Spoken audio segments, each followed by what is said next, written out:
Hackcessible is dedicated to creating technologies for people with disabilities. But the unique thing about this hackathon is that the individuals with disabilities actually take a central role in leading the projects. So our project is to make electronic design and construction more accessible for someone with a visual impairment, such as calibrating of electronics using electronic equipment such as oscilloscopes, and also the manufacturing of electronics, so soldering, so trying to make a clamp to hold a tablet, so I can use the tablet's camera as the way of soldering. About 5 weeks before the hackathon, we had what we called a challenge event, where we invited 8 people with different disabilities to come and talk about their challenge.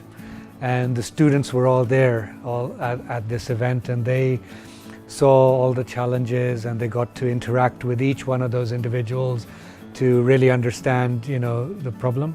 And they met with their co-designer, the disabled challenger.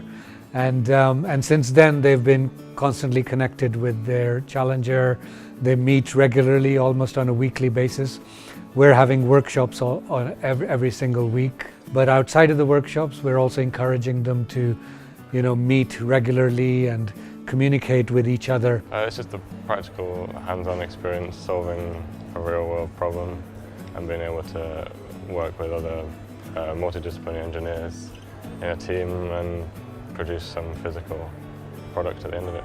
I think it's a good idea what they're doing. It's trying to make inspiration through disability-related issues, what some people may not be able to explain to, say, an organisation what does rapid prototyping of parts, and they're enthusiastic to do it because it's a good thing they can talk about what they've done over their time at the university. So we're hoping that Sheffield will definitely continue to lead the way in future years in this area. We're a city of makers, and so it's befitting that this event started in the city of makers.